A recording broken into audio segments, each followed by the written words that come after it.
What's up? Welcome to the Existential Stoic podcast. So today we're just doing kind of like we did in the past, a free-form episode. We're just going to talk. So I don't have really much of an introduction, but I am Danny. I'm here with my buddy Randy. What's up, Randy? Yo, Danny. So what's on your mind this week? Oh, you know what's on my mind today is I think What? I just watched the last football game I'm ever going to watch in my life. Oh, you watched the Super Bowl last night? Oh my God. I haven't watched football all season and because I've been busy doing other stuff. And I was watching this game and I was just so stressed out the whole game because it's something completely out of my control. And yet I made the outcome of it dependent upon, I don't know, my happiness or something. And then, I'm not going to say what team I was rooting for, but they didn't win. Yeah. And for probably like 30 minutes or something, I felt like I wasted my time. I felt like I wasted my life. I was pissed off at the team. I was like rage quitting watching football, all of this stuff. And I was just like, man, all of this to watch football, like, I don't think I'm gonna do that again. Yeah, it's funny you mentioned that because they put it on here last night too, and I was like not really paying attention, but it cracks me up because the whole time, as the game's going on and progressing, and it was close, so it was like tense. It was definitely tense. You know, everybody in the house starts yelling at the refs, as if you have control of what's happening. It always cracks me up, but it's like it's so easy to like things and then to make them like what happens, the outcome, a condition of your happiness when you have zero control over it. And it's like the worst possible thing you can do for happiness and for stress and mental health because you're letting like basically random events that you have no control over dictate whether or not you should be happy or how you feel. Yeah. And you know what was really cool about it was that I used it kind of like as a personal experiment because I saw my so like right now I'm at a phase in my life where I'm trying to do more regularly things that make me feel good, like swimming, Pilates, journaling, reading, these types of things, and stop doing things that don't make me feel good. So this was like a very clear Finally indicator, figuring like, this out. I know I'm yeah, still trying to yeah, work on very clear that. indicator that football is not something that makes me feel good. But then I was actually shocked with how quickly I was able to turn it around. So like I That's remember good. Yeah. historically when I would be in a bad mood or a bad mental state. I mean, it could go on for days, who knows, maybe even for weeks.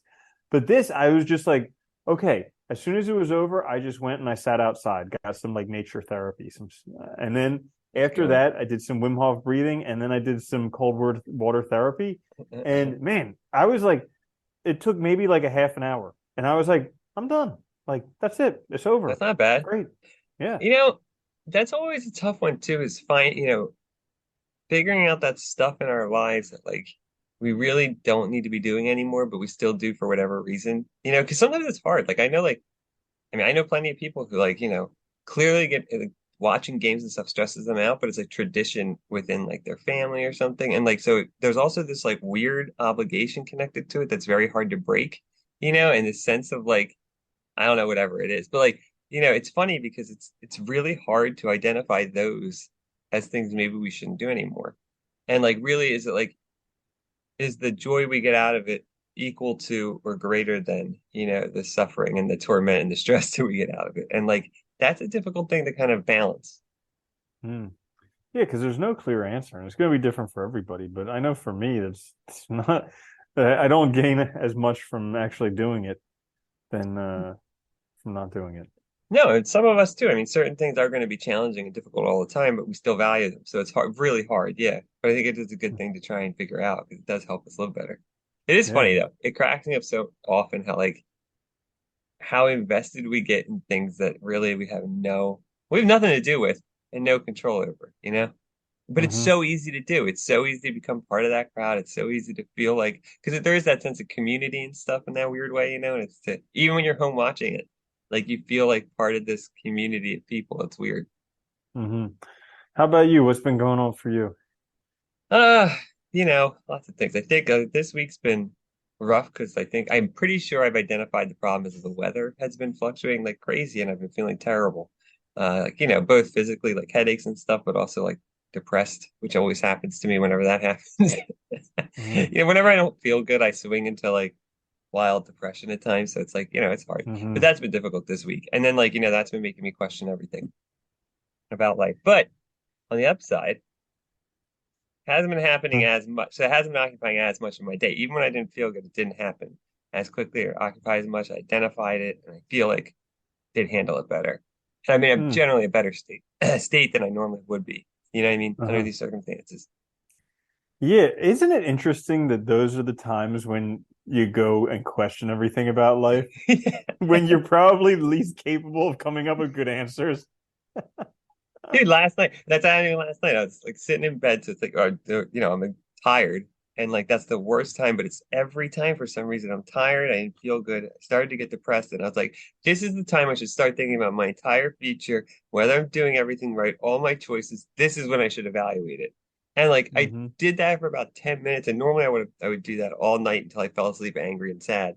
But instead, I did for about 10 minutes. I was like, what am I doing? And I just stopped and I just put something on and just focused on the TV and let myself kind of zone out for a little bit, and that helped. It was very helpful. But Yeah. yeah, Yeah. And it's so crazy that like we can totally get bent out of shape thinking about the future. Again, something almost completely out of our yeah, control. Like the same thing happened when I was watching the game, I was also reading some textbooks for the master's class that I'm taking. And in my mind it's going on, oh, I'm never gonna get this. I'm never gonna be able to get a job doing this. Like, what am I doing in my future? And like all this stuff. And it's going on and on and on. And I'm like, hang on, hold the horses. Like I know. just just for today, I'm gonna focus on dealing with this day only. And it's like all I have to do today is just read this book, just watch the game, and then go to sleep. Like that's it. And then I also was reminded of Marcus Aurelius, where he's like, let go of the past, have faith in the future, love what is, and Yeah, act right. And it's like so easy to get caught up in this future. You're trying to make something that's impossible to make happen right now, trying to make it happen right now, and then getting stressed about it. yeah. It's funny too. It's like no matter how much no matter how much no matter how much you prepare yourself, it still happens. Because it's like almost like it's like a gut reaction. Almost I feel like sometimes it's weird, but I noticed though the more I've been identifying it and recognizing it, the faster I'm getting at like not getting out of it, and handling it in a healthier, what I feel like is a healthier way, which Mm-hmm. is good. That is good. But it is just funny how it still happens every time. It's so almost cosmically funny, how like every time I get tired, it's like you get sad, and that's when you think I should plan. And it's like, and again, like you said, you can't plan the future. You can plan for it. You can do what you can to kind of prepare yourself for eventualities, but you can't make anything happen that you can't make that's hasn't happened yet. And plus, like you have no way, you cannot predict the future. Like I Nope. was thinking about this. So there was some commercial, and I wasn't watching the TV, so I don't know what the commercial is, but I just heard somebody saying, like, I think it was a comedian or something, like, who's lost their job recently? Because, like, dude, tons of people have been laid off over the past year. Yeah. And, like, that fed into this whole thing of, oh, I'm never going to be able to get a job, never Yeah. going to be able to do that. But then I was thinking back, the Super Bowl was in Glendale, which is like a suburb of Phoenix. And I remember back in 2008, 2009, 2010, 2011, like you could buy property around Phoenix for like $5,000, Oh yeah, it was $10,000 nothing. for a house. It was pennies. Now, remember like last year or 2 years ago, the height of the property market where things are going for $500,000 a piece? Like to be able to be in 2010 in Phoenix where the real estate market is decimated. And then to think that, oh, just a mere, what is it, like 15 years or something now? And it'll bounce back completely, like bigger than anything you've ever seen before. You'll be like, nope, not going to happen. I know the future. I can predict the future. That's not possible. That's a good example though too, because think of like, it's happened so many times too. If you go, any of us could have wished to go back in time, 10, 15, 20 years. And there's plenty of stocks that were like worth nothing that then blew up, especially if you go back to like the tech boom, like and all like that. I mean, who wouldn't want to go back with that knowledge? But the fact is you can't because we don't know what's going to happen. And there was plenty of people back then who were like, "Oh, that's so risky. It's stupid. It's going to fail. They can't. Whatever. They're never going to be able to make that business work." Who And names then, a bookstore after a yeah, rainforest? yeah, right. I mean, their stock was like a penny for like a while. It was terrible. But then, look now. So you can't predict it. And anybody would love that information, but It would take Hmm. away all the excitement too. Yeah. Yeah. Is that So I just guess, mm, oh, go ahead. I was gonna say, is it just our desire? I think it is just our desire for security and comfort. And like, like part of us really wants to be able to wake up every day and know exactly what's gonna happen because then we feel safe. And hmm. like, I think that is a big part of it. And so we stress about the future because we can't know it and we know that, but then we try, it's like this like weird, thing going on, paradox, I guess. I like how you said paradox because Tony Robbins talks about that all the time. How like on one hand we have that we want uh this certainty, but on the other hand we want novelty, and it's like these conflicting things because we Yeah. want things to be the same and then we want them to be different simultaneously. Well, it's like, and we It's get sick crazy. of the same so quickly too. It's like, yeah, we want it, we crave it, but like it is really funny. It's like we don't know what we want ever. Like the security we want because of the comfort, because it makes us feel safe, and that's whatever. But yeah, everybody wants to be able to Hmm. think like, oh, I got this job, I'll have it forever, right? And like it'll be good and it'll work out. 'Cause that's great, but you never know. Never know what's gonna Hmm. happen. Yeah, it just doesn't happen anymore. No No. such thing, no security. Ugh, and these books that I read are just like terrifying. My goodness. Yeah. Absolutely Oh, terrifying. all the security If stuff. oh my Yeah. gosh, if Oh you want to God, be it's terrible. terrified, read some books on cybersecurity. And I won't even share because that's crazy. Because you realize Um, everything you interact with every day is totally fragile and probably incorrectly made. dude, and just how like China and Russia are just doing everything they can to cause like crazy nuisance online. Dude, And it's just like, well, you can cause a lot of problems online very easily. That's the problem. hmm. Yeah. And we still trust it. Yeah, yeah. So the other thing that I've been dealing with is just like like emotions coming up. So I started going to Damn see like emotion. They told I us we know, shouldn't have to experience them ever. And now I what? know. Yeah, so I started going to see a counselor again recently after I read the book Maybe You Should Talk to Someone because it was like yeah, Yeah, I've had some like big changes over the past year, and it would be helpful to talk with somebody who is skilled in dealing with it. Like I liken it to I consider myself, and a lot of other people consider me to be a very like skilled veterinarian. And when somebody had a problem with a pet, like I would have like if I had a problem with my pet, I would have loved to go to me because I would have been very good at figuring out what was yeah, I wrong with like the going pet to and you fixing too. it. Yeah, Yeah. and then also like I had people skills and stuff, so Yeah. it would have been good for everybody. But so I was like, well, I'm dealing with problems in life. Why don't I go to somebody who's skilled in handling them, or at least skilled in helping me deal with them? And so like recently, I've been dealing with like these emotions coming up that I repressed, and I guess coincidentally enough, it's a lot of it is around like being a veterinarian and suppressing stuff. Because like for 10 years, I was doing a job Yeah. I didn't want to do and just like Yeah. suppressing emotions and like especially euthanizing animals. I was so far against anything I ever wanted to do, and And it then was dealing like, with the people too. It's stressful, dude. yeah, I mean, anybody who ever had to put their pet down knows what the feeling is like being in that position. Imagine being the doctor who has to yeah, do and it. doing it and Like, doing it 10 times a day because you're working yeah, emergency that's and high stress. That's terrible. yeah, Yeah. Yeah. yeah, and so like it. So, anyways, funny enough, during the Super Bowl, there was some commercial with like I think it was a lab that got old. I wasn't paying too much attention, but I'm pretty sure it was a lab that got old, and I just started crying because like it reminded me, I had Yeah. a lab uh, who died. Like old labs die. It was like 8 years old, and it was something where we couldn't figure out what was wrong with it. I took him to a bunch of specialists and everything like that, and nobody had any idea what was going on. And he just got old and he died. And I just like pushed that down. I never even addressed his death really. Like he was just, and that was just like a part of the job. Like, you know, Yeah. dogs die. I just got to push it down and keep on working because there are other patients here. And so I just did that too. And like I realized how much I just kind of pushed that down.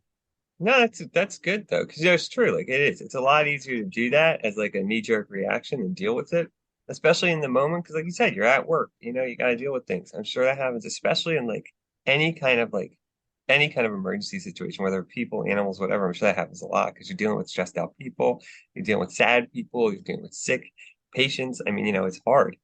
That's difficult. Yeah. And I think it's smart that Hmm. you recognize to talk to somebody. Because people forget too, like it's not like talking to friends and stuff is great, but it's not always easy to talk to your friends about all that stuff because sometimes you feel bad about burdening them or whatever it is and other stuff. And it's like so having a professional is helpful. Yeah. And and here's something that I heard that's really crazy. So I read this book called I Hear You, talking about like the superpower of interpersonal communications. And it turns out that like most of the time, probably like 90% of the time, people don't actually want an answer or Nope. anything like that. They just want validation. Yeah. And so like finding someone who's skilled in validation, oftentimes a counselor skilled in validation can help you, get what you've been Dude, lacking for a long time. they just want to be heard. Do you know how many times, dude, I've been dealing with something that I've had struggled with, and then once you say it, like that's all you need to do. Say it out loud. And like because half the time that's all acceptance is just saying it out loud. Like I feel this way. This Mm, happened. And I think it's funny, but like that's why you need somebody you can talk to about it. Cause like that's yeah. It's just being heard. It's super important. Because dealing hmm. with it yourself, you'll never get the answers. You'll just keep pushing it down, just keep doing what you were doing before. And eventually it comes back Yeah, to bite us. yeah, crazy. Yeah, I had that. That Yes. was help. Oh, I was gonna say that was helpful for me when I had we had several friends die very rapidly, and I think I had some extras too added in there at the same time, and that was like, I never really dealt with all that either until much later, so it was very helpful. Yeah, to talk to somebody later, and once you realize it too, it helps. Mm, yeah. Yeah, I know I still have that stuff coming up because I just avoided that too. Yeah, well, Like avoidance is easy. grandparents. I mean, yeah, I read something somewhere where like avoidance is a very effective coping strategy because you're coping by not coping. Yeah,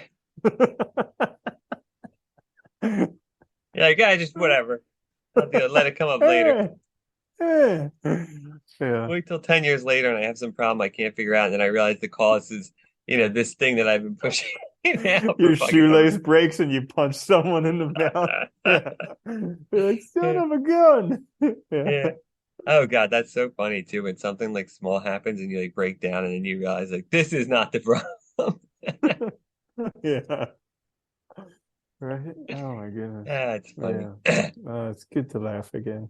Oh. It'd be so much easier if there was like a rule book or like, or you know what? Actually, I was thinking about this the other day. It would be so much easier if the people that came that were before us who taught us had figured it out. Oh my gosh. Yeah, tell me about it. But the problem is, I think by the time we all do, it's way too late. So nobody gets that information. So everybody else is back to zero. Mm-hmm. Oh, dude, totally. I mean, we're all raised by like emotionally immature people, and yeah, everybody's dealing with their own stuff. Everybody's denying it. Everybody's pushing it down. They're like, Mm-hmm. you just don't show your emotions. You just move on. You're fine. Walk it off. You're good. Don't worry about Yeah, fuck no. Yeah, yeah, it's a whole crazy scenario, but it. yeah. It's nuts.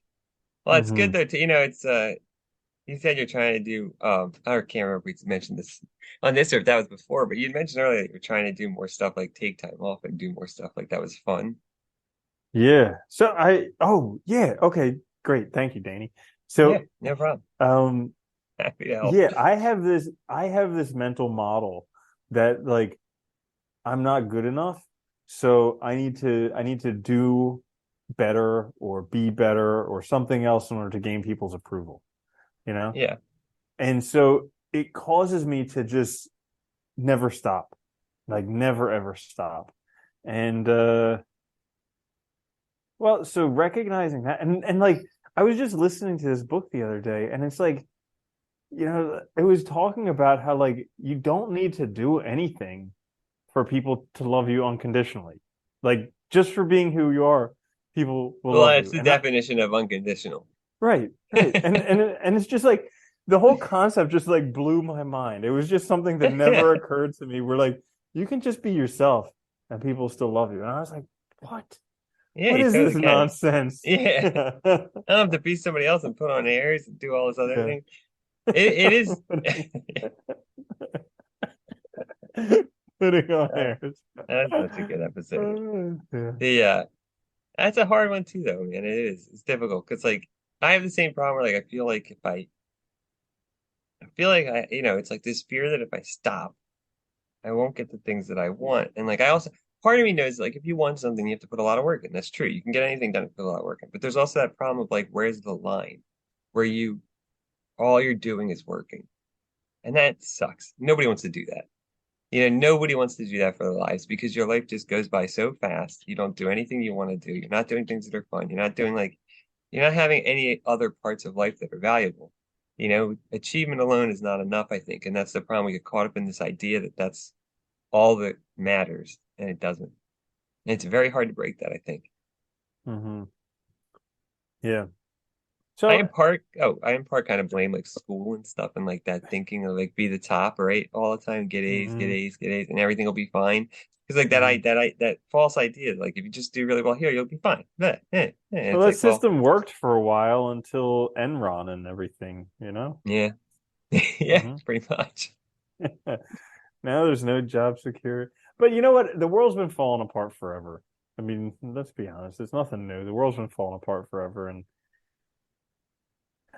it's just trying to find some sense of security within yourself. Yeah, yeah, that's probably true. And peace in the moment. There's always been bust and boom times too. It's like because like a roller coaster, everything does. And nothing's, I mean, that's the other problem. Nothing's guaranteed. Like we want things we were saying before. You want things to be guaranteed. You want to have certainty, but there is no certainty. Hmm. So how do you handle that? Well, that's a tough one because you're never gonna like that's the thing. You're never gonna have it, and you just have to recognize it. It's never gonna be there, like ever. But It's funny still find something that you can. no. I was gonna say they always attribute that saying to Socrates, like the only thing that I know is that I know nothing. And I always wondered if he ever did at times catch himself knowing things. You know what I mean? Like thinking he knew something and then be like, whoa, whoa, whoa. I definitely don't know this.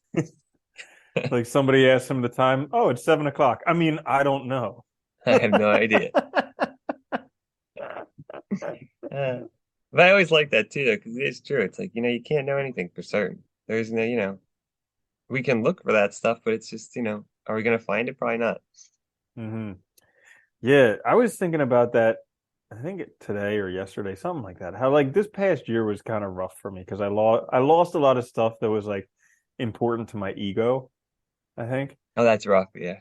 Yeah, and I survived it. It blew my mind because it was like for me it was like a testament to just like the resiliency of humans to be able to endure all that stuff. But I was thinking, I was like, I don't know if I could go through that again. Like I would, because half of me is like, well, when you're down at the bottom, there's the only way to go Yeah. is up. So I'm Yeah. like, all right, I'm going up. But I'm like, that may or may not be true. Like, oh, if I had to endure like other stuff, holy cow, like wow. Well, you know what? That's what gets me sometimes too, is like, it's not so much well, the uncertainty of the future, but also like the idea in my head, sometimes I'll think about the future and I'm like, if I have to keep working this hard, like I can't do it. Does that make sense? Like, you know what I mean? Dude, Like, yeah, 100% I have that yeah. all the time. Oh my God. And Oh my like I God. just want to be like, you know what? If it's gonna be this hard the whole time, do I want to do this for another 30 years or 40 years? Uh-huh. No, I know I don't. I definitely don't. Yeah. Like it's gotta get easier at some point, but then it's like, I don't know if it will or not. Like, I can't know. So it's like, it's hard to say, but it's like I definitely don't want to Mm-hmm. make it this hard Yeah. forever, right? Yeah. Yeah. Oh my gosh. And it's crazy because like there's no way to get around it. Like, who the heck was was it the myth of Sisyphus or something where he talks about how like, you always have the ability to choose life. I think that was in terms of like suicide. You always Oh, have the ability oh, to oh, that's choose in life. the larger book. Yeah, yeah, yeah. That Okay. you can, yeah, that philosophical suicide, there's also real suicide, but there's also basically choosing life. Yeah, like choosing to keep living. Yeah. Yeah. So like I heard someone talking about suicide, how they were talking with somebody who just wanted to like get rid of the voices and they were contemplating suicide. And he said to the guy, he's like, what happens if the voices don't disappear after you commit suicide? And it's like the same thing with that. Like it's like if life is going to be this hard forever, I'm not sure if I want to do it. But then it's like, what what guarantee do you have that all the difficulties will go away after What you if it commit just starts suicide? over? Yeah, or what if it's worse? Like, what if it's literally worse? Or the same thing. And you're just like, Yeah, damn, I gotta do this again. right? Yeah, dude, it could be, yeah, who knows? Yeah, Yeah. that's just like, whoa, my Isn't it goodness. funny? That always cracked me up too, because it's like, it's like from like a biological scientific standpoint, there's a clear, it seems to be the case of what happens when you die. It's just, that's it, right? But Hmm. like then there's that whenever there's an unknown, it's like I mean the universe is weird. There's a lot Hmm. of weird stuff. So it's like what can I like yeah, what if? And it is Dude, tough it because could. it's like Yeah. So I'm reading this book called Deep, which is about what the heck's it called? Free diving, which is where people. uh So like, I didn't they know. take I big didn't really they don't use tanks or anything, right? They just don't use go down. tanks, and you can go down further, and you can stay down longer. Well, not maybe not longer as some tanks, but like because you're not breathing the pressurized gas, you don't get nitrogen bubbles in your blood, and you don't get the bends, you don't get anything like that. And so you can go down faster, you can come up faster. So it's Wow. crazy. Yeah. How deep do they go? I think the record, some dude's gone to like 700 feet. What? Yeah. Really? Yeah. Free diving. Using a weighted sled. Oh, to Went make down it to faster 700 feet. going. Yeah. Ah, okay. But Damn, I can't. 300 feet on the regular. And the record is like 11 minutes for holding their breath down there. Something like that. Wow. What's funny? I remember watching a thing on there where they said they do this special breathing technique to take in extra oxygen before they go down. Like where Hmm. it's a lot of work on your lungs and stuff, but it's interesting. Like, Yeah. yeah. Yeah. And so, but like, so the free diving competition, they have a whole bunch of safety regulations because this is, aside from base jumping, this is like one of the most dangerous sports, That especially if you're makes doing sense. it Yeah. alone. So, like, Yeah. base jumping, I think it's like 1 in 60 is the casualty rate. This is where you like jump off of bridges and jump off of Yeah. rocks and stuff like that. And they hit the Free walls diving and is like stuff. free diving is like 1 in 200, something like that. So it's Wow. very, very risky. But the free diving competitions, they have a zero casualty rate. So like nobody's died in them because they have a whole bunch of safety things. Like they actually have like safety divers there with you. They have a string attached to your legs so they can pull you back up if you're like Oh, they too have far people down. down there with They air and use stuff too in case something yeah, happens. Like, they use sonar to like see if you stop moving. And so there's wow. an account in the book of like somebody who blacked out on the way up, and they like they resuscitated her, and they're like, what happened? She's like, I don't know, I was just swimming and then I was dreaming. Like it was just like that. Like, yeah. That's And weird. who knows, maybe that could be what death is like. Like maybe you're just doing whatever and then you're just dreaming. Yeah, it'd be really weird. Yeah. And you all know dreams. Dreams can be worse than freaking, yeah. You Hmm. don't know. It's weird, right? Yeah. It's really weird. It is weird. We Yeah. still don't even understand consciousness. So it's like, it's like there's so many, it's funny. Like I've always found that interesting. Like the more you read, the more you know, the more you realize we don't know anything. Like anything. It's so funny how like we still can't really like, I mean, there's so many things we can't explain. Even natural phenomena that we take for granted, like lightning and stuff, we still don't fully comprehend. Like it's really interesting when you think about that and then you think about like certainty and it's like what certainty? No, like, Yeah, the more we we know, the think more questions science we is an have. Yeah. answer. We think science is an answer. It's not. Yeah. It's really interesting. Hmm. So I've been spending a lot more time outside recently, That's just for like 10 minutes a good. day, because I heard this thing from Andrew Huberman, who was talking about trying to get some actual sunlight on your skin within an hour of waking up. It is helpful. And Yeah. I've been grateful for yeah, I take a walk every morning and it's very helpful. Yeah. yeah. So I've been doing that within an hour of waking up. I get some sunlight on my skin, and it's been good because it totally like I can just stay inside of a room all freaking day and never go outside. And Yep. it's just so crazy because we weren't built to do that, you No. know? It's so easy And to though. It's so easy to get caught up in what you're doing. It's so easy to get like stressed out about what you have to do and to make yourself feel like that now matter. Like doing all this crap right now matters more than anything when it doesn't. You can stuff can, wait. And like, yeah, like I said, going outside is so I didn't realize how helpful it was until I started taking walks regularly. Like I do two a day at least, and like it's amazing how much better I feel afterwards. It's crazy. Hmm. Totally changes your mind state. And you know what's funny too? I remember when I first started, I was like, oh, I won't be able to do this because if it's raining or cold, I won't. And like now I don't even care what the weather is. I just go. It's like doesn't Yeah. matter. It's funny how Yeah. easy it is to get used to it. Yeah. Yeah. It's so crazy. And hmm. Yeah, I nature's helpful also though. I Sorry. also heard from him Yeah. that delaying drinking coffee for 1.5 to 2 hours is actually Uh, really, really helpful. It'll help, I know, it'll help prevent like the afternoon lull when you feel just like really, because uh, I've had this I do thing that. where like probably from like 3 o'clock until about 8 o'clock, I'm just like dragging. And then once it's time to go to sleep, all of a sudden my energy's back. So I haven't actually seen the benefits from it because I just started it 2 days ago. But I heard that if you delay drinking coffee for about an hour and a half to 2 hours after waking, so I'm just doing an hour and a half. I'm not going all like hero on Yeah, this. Uh, like crazy person. but Yeah. it allows your natural cortisol levels to spike, and then after that spikes at about 1.5 hours, then you have the caffeine, so you don't have like this hangover period in the afternoon where you just Yo, not feeling it. that's so funny, dude, because every freaking day after lunch, I get so exhausted. Now, my routine is just drink more coffee Hmm. and get through it, right? But like, and I do get through it, but it's just funny because like it happens so often, and I always thought it was lunch. I always thought I was maybe it's lunch makes me tired because Hmm. eating, does Yeah, sometimes. I'll I don't let you know, know but in a couple weeks yeah, let me how know. it feels. Still gonna be hard Because though, because it's gonna be brutal. yeah. And dude, I can't even drink coffee in the afternoon because like I used to drink a lot of coffee in the afternoon, but I got to this point in the past couple of years where if I have any coffee after noon, I just can't sleep. Really? I'll be like staring at the ceiling all night. Like, oh, Oh, okay, dude, what's going I on? drink black tea right before bed half the time, and I fall asleep in Oh the my drop of God. a hat. It's nuts. Yeah. I I don't know know it what doesn't. happened. Like, dude, it's so crazy because like old people tell you that like your body changes and everything, and as a young kid, you're like, nah, whatever. No, You're just being you're weird. wrong. But like, dude, stuff happens. Like 30, man, yeah, stuff It is happens. funny, isn't it?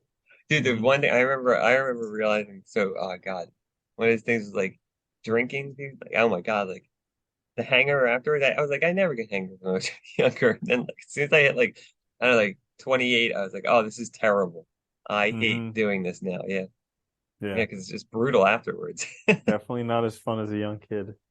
No. Yeah. Oh my So, God. anything Yeah. else? What else is going on? That's about it. I mean, I've been in the same boat as you too. I've been trying to take more time to do fun things and like remember to do that. But it's so easy to get caught up in just doing stuff and trying to keep that momentum going. And it's like it's a tough balance. I don't know.